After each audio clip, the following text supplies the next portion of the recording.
Now then, what makes a nation strong? Taxes? There's nothing new about those either. The first income tax was paid by Abraham. It was written on a rock by the hand of divinity and handed to Moses at the top of Mount Sinai. And you might want to remember this. It was at the flat rate of 10%. It promised the wrath of God on anybody who tampered with or violated that law. Christ was born in Bethlehem because Joseph was on his way to pay his taxes. Joseph was a relatively well-to-do landowner of the house and lineage of David. Yet the taxes exacted by Caesar Augustus were so exorbitant that he didn't have enough money left over to employ a trusted messenger for the mission, so though his wife was great with child, he made the journey himself. And Christ was born in Bethlehem because Joseph was on his way to pay his taxes. And Christ was born in a manger because there was a housing shortage when he got there. Our problems are not new. At Runnymede, the Magna Carta was handed to King John on the end of a sword, denying to royalty the right of unlimited taxation. Yet you know it was for us, the American people, to become the first in recorded history ever voluntarily to surrender our rights to private property. Oh, yes, we did. With an innocent-sounding constitutional amendment, the 16th, which says that Congress will have the power to lay and collect taxes on incomes from whatever source derived. And we forgot to put any limit on the extent to which we could tax ourselves. Conceivably, we could be taxed out of all private property. We could be taxed not 70%, 80%, 90%, but 100%. We could awaken one morning and find that the government owns the farm and the house and the car and has a mortgage on the church, legally.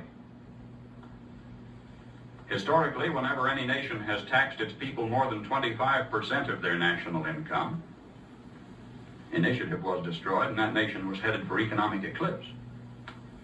Well, presently, the American people are being taxed 33% of their total income.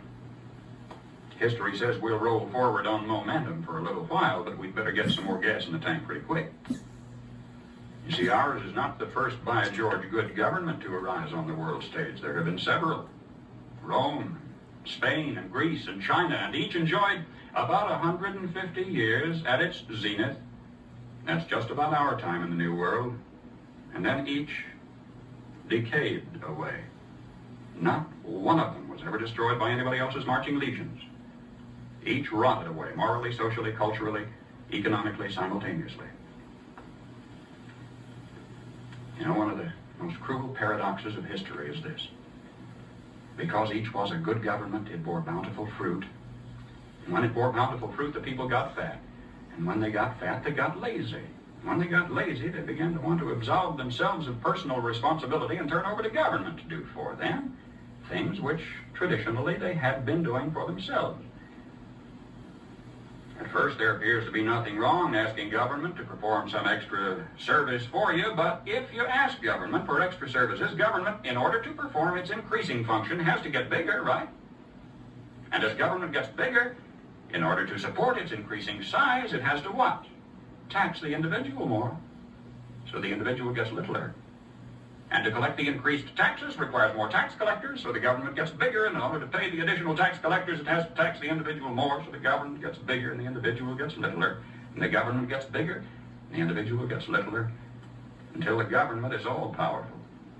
The individual is hardly anything at all. The government is all-powerful. The people are cattle. Now, some believe that the need is for a vigorous, strong man to arise on the scene, to regulate and regiment the affairs of men. Yet history tells us there have been several such. Once upon a time, there was a nation great and powerful and good. She was suffering from the aftermath of war, from the Depression. And then came upon the scene a leader, an idealist, self-confident, intolerant of criticism. Wisely, he limited his early activities to combating the financial depression. Nobody could argue with that. But in a while, he began to regulate business and establish new rules to govern commerce and finance. Some of them in diametrical disagreement with the God-made laws of supply and demand, but anybody who disagreed with those new rules was promptly fired. The new leader saw that under the old system of free enterprise, landlords prospered, so he levied new taxes to take away their profits and destroy what he called the monopoly of capital. To please laborers, he controlled prices. To win the favor of the farmers, he gave them loans and subsidies. The national debt mounted alarmingly. Whenever anybody tried to tell him that governments, even as people, can go broke when they spend beyond their incomes, he said they just didn't understand deficit finance. What do you say? Did he build on rock or on sand? I say on sand. For you see, this was the story of Emperor Su Tongpo, who led China to its doom more than 1,000 years ago. I am satisfied with all my heart that if Uncle Sam ever does get whipped, here too, it will have been an inside job.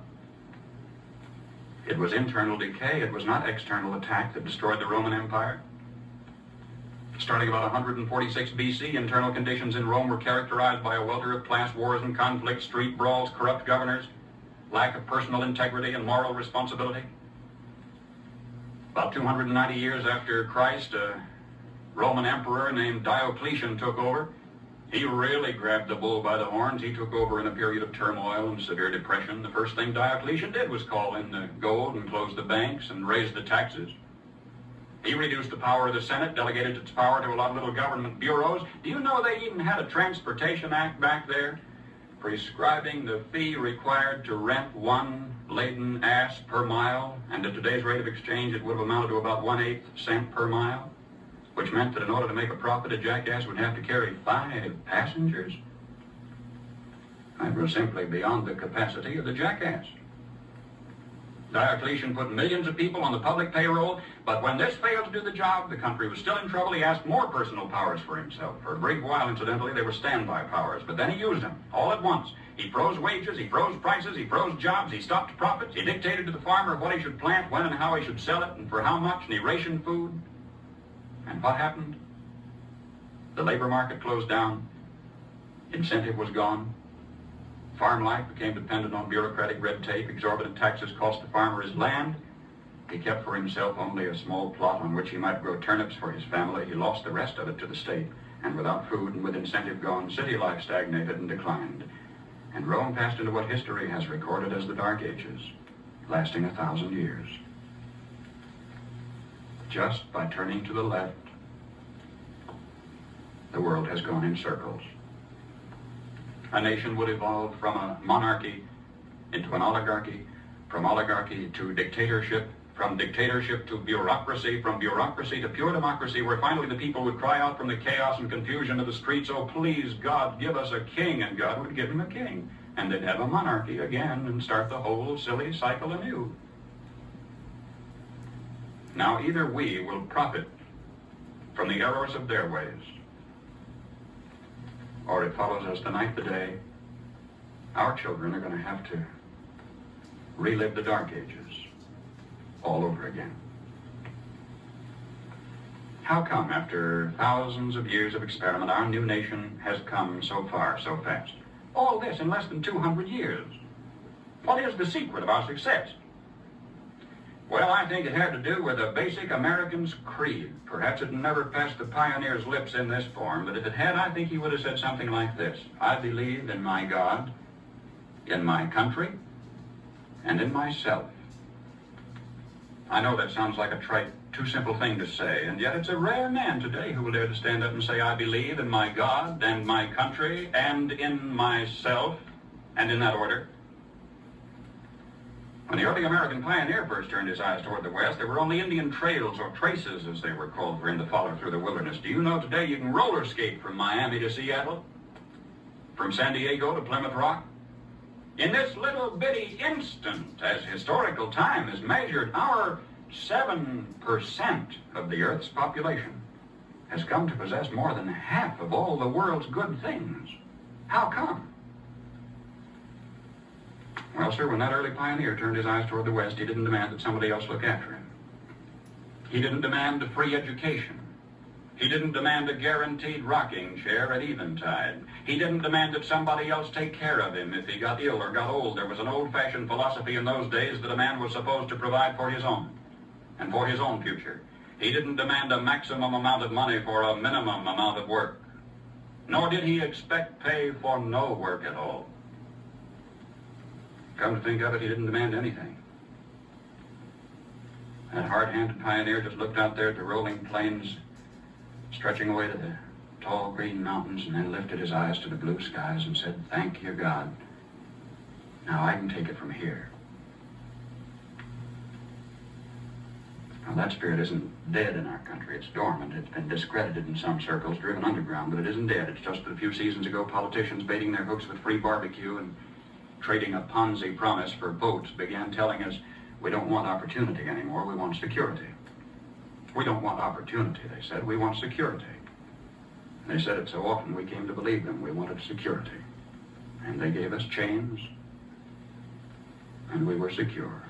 Suddenly, with our constitutional guarantees depleted, with our national character eroding away, with our tax laws penalizing those who dare to prosper, with workers concentrating on how little they can get by with instead of how much they can produce, suddenly we looked overhead one day to discover that the first tin moon in space was a Russian accomplishment. That free men dragging their feet had been outdistanced by slave workers dragging their chains. And we were sore afraid. Perhaps this was a disguised blessing, too. Maybe a dramatic accomplishment by this Cold War adversary was necessary to get us off our dead centers and back to work again. If we can revive in ourselves, then in our youth, something of that basic American's creed, the horizon has never ever been so limitless. For man stands now on the threshold of his highest adventure of all, his first faltering footsteps into space. 20 years from today, half of the products you will be using in your everyday living aren't even in the dictionary yet. We've got it made. If we just keep on keeping on, we've got it made. And if we don't, we will follow those other great nation states of history into the graveyard of ignominious oblivion. History promises only this for certain. We will get exactly what we deserve.